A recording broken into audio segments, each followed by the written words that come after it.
시계부에 대해서는 시계부에 대해서 말씀드릴게요. 제가 해온 방식이니까 꼭 이게 맞다는 아니거든요. 근데 저는 전에 이렇게 했어요. 6시부터 24시간을요, 30분 단위로 쪼개서요, 쭉쭉쭉쭉 이렇게 문서화 시켜갖고, 거기에 월, 화, 수, 목, 금, 토, 일까지 해서 30분 단위로 내가 지금 뭘 했는지, 이 시간에 뭘 했는지를 적었어요.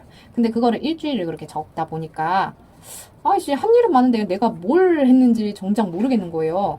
남는 게 없다 그러죠, 소위 말해갖고. 그리고 제가 이거를 이제 정말 시간 관리 잘 하시는 분한테 물어봤어요. 그랬더니 그분이 하시는 말씀은 이렇게 하신대요. 만약에 내가 어떤 일을 해야 돼요. 어떤 일을 해야 돼요. 그럼 그 일을 내가 얼마만큼의 시간을 들이면 이 일을 끝낼 수 있겠다 하는 그 데드라인? 응, 그 시간이 있죠. 뭐 예를 들자면, 저는 요리를 아침에 보통 1시간에서 2시간, 길면 2시간? 그 안에 끝나요. 근데 요리만 할 거 아니고 애도 봐야 되고 일도 해야 되고 하니까 또 거기에 해당하는 여러 가지 일들이 쭉 있을 거 아니에요. 그러면 그 하루에 일이 뭘 해야 할지 이렇게 쭉 적어보면 적고, 그리고 정말 이제 중요하고 급한 일부터 해갖고 중요하지 않고 급하지 않은 일까지 그 순위는 있겠죠. 내가 뭘 먼저 빨리 끝내야 되고, 느긋하게, 중요하지만 느긋하게 끝낼 수 있는 일도 있잖아요. 뭐 공부하는 거라든가. 근데 정말 뭐 직장을 나가야 되는 거 아니면은 반찬이 없어서 반찬해야 되는 거, 뭐 그런 거는 그게 당장 급한 일이잖아요. 그러니까 그런 걸 했을 때 데드라인을 정해놓고 하는 거예요. 근데 딱 그 1시간이다 하면은 그 1시간을 탁 맞추고 그 1시간을 반드시 해야 된다. 그런 강박관념은 가지시지 말고요. 그게 정말 사람 미치거든요.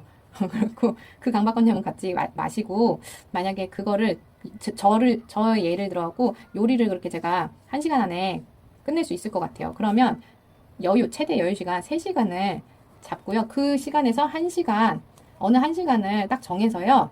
다른 일을 보면서 이 시간 안에 그 요리를 끝내면 되는 거거든요. 근데 제가 전에 왜 나는 집중해서 이 1시간 안에 요리하고 뭐 하는 것 같았는데 왜 이렇게 시간이 훌쩍 지나갔지? 라고 생각할 때가 되게 많아요. 그게 보니까 그러고 있더라고요. 전에는 요리할 때요. 공부도 해야 될 것 같고 막 시간이 촉박하니까 왜 사람 마음이 그렇잖아요. 뭔가 시간을 아껴야 될 것 같으니까 이거라면서 저것도 하고 막 이것도 하고 싶은 거예요. 그래서 제가 요리를 할 때요. 다른 뭐 이렇게 공부해야 될 것들을 듣고 그리고 레시피를 보면서 막 요리를 했어요. 그래 놓고 나는 1시간 안에 끝낼 거야. 그래 놓고 막 이렇게 했는데요. 제가 1시간 안에 과연 끝냈을까요? 못했어요. 2시간 반이 걸렸어요. 원래는 1시간에 끝날 수 있는 일인데. 그게 왜 그런가? 결과적으로는요. 이 3시간을 정해놓고 이 1시간 안에 이 요리를 끝낼 수 있는 방법은, 다른 일을 하면서 끝낼 수 있는 방법은요. 이 1시간에 요리를 할 때요. 다른 일을 하지 않는 거예요. 다른 일을 하지 않는 거예요. 여기에만 집중해서 1시간 안에 요리를 끝내는 거예요. 그리고 그 2시간에 다른 이제 저기를 하는 거죠. 제가 잘 이해한 건지 잘 모르겠다, 근데. 저는 하여튼 이렇게 생각을 했어요. 그러니까 훨씬 시간이 단축되고요. 그 다음에 이게 점점점 이렇게 익숙해지잖아요? 그러면 요리를 하면서도 머리 듣고 하는 게 그것도 이제 훈련이거든요. 연습이거든요. 멀티가 잘 되는 사람들이 처음부터 잘 되진 않았을 거예요. 저도 해보니까 저는 요리를 되게 못해요. 항상 요리 레시피를 봐야 돼요. 그러다 보니까 이게 뭔가를 들으면서 하면은 이게 분산돼 갖고 시간이 오래 걸리거든요.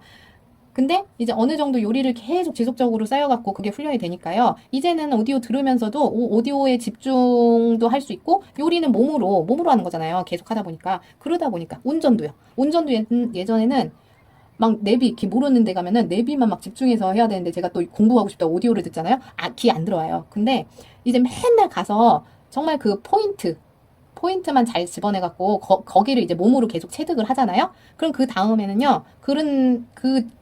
거길 가면 말을 잘 못해갖고 거길 가면요 몸이 이미 기억을 하고 있기 때문에요 오디오를 들으면 오디오 내용이 이제 들어온다는 거예요.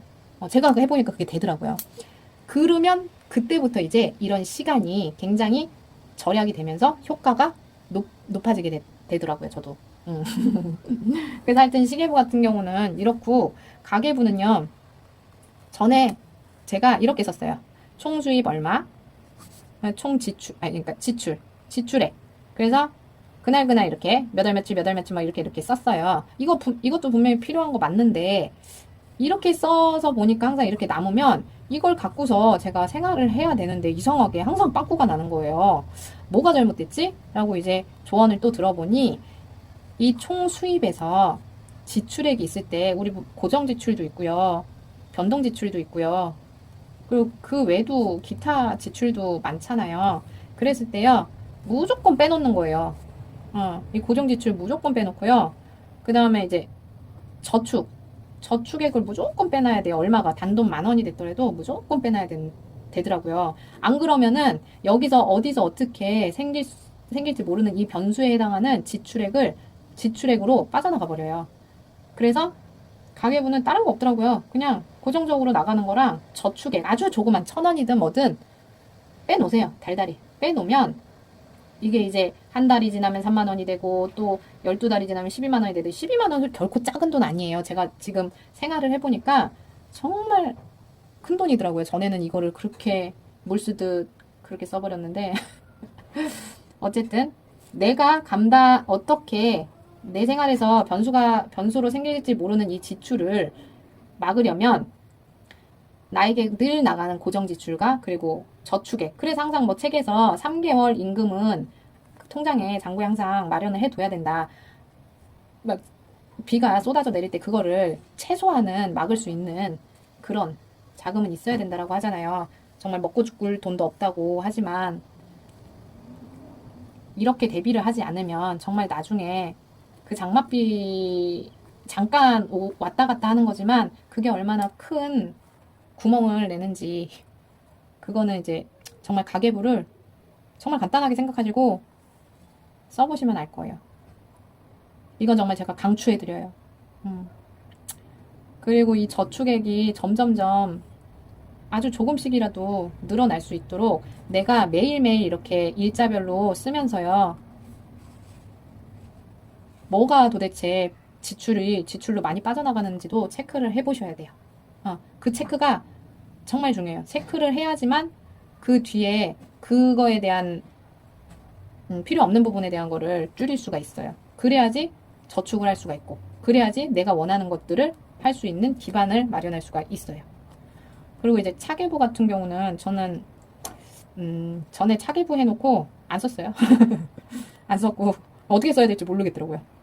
지금은 이제 출발지와 목적지가 있으면 내가 이제 처음에 유류비를 뭐 얼마를 충당을 했겠죠? 그러면 금액이랑 키로수를 적어요. 총 키로수를. 그럼 거기서 이제 그 날로부터 해갖고 출발지 목적지 해갖고 총 그날 몇 키로 이렇게 썼는지를 해놓으면요.